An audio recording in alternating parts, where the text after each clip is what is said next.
ఒక తండ్రిగా నాకు ఇంత సాధించి ఇంత పెద్ద సినిమా తీసిన అతను లాస్ట్ 2 వీక్స్గా ఈ గార్డెన్లో మూల కూర్చుని ఉంటున్నాడు.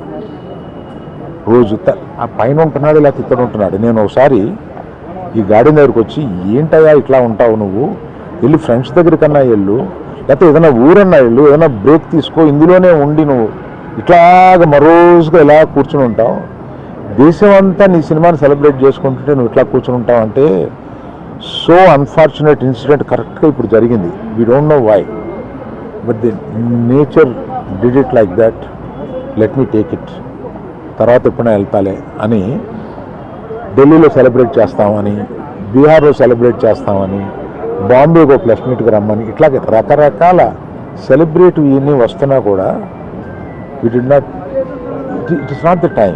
ఇట్ ఈస్ ఒక ఫ్యామిలీ తందులు తన అభిమానుల ఫ్యామిలీలా అయిపోయినందువల్ల అతను చూస్తుంటే నాకే కడుపు తెరుక్కుంటుంది.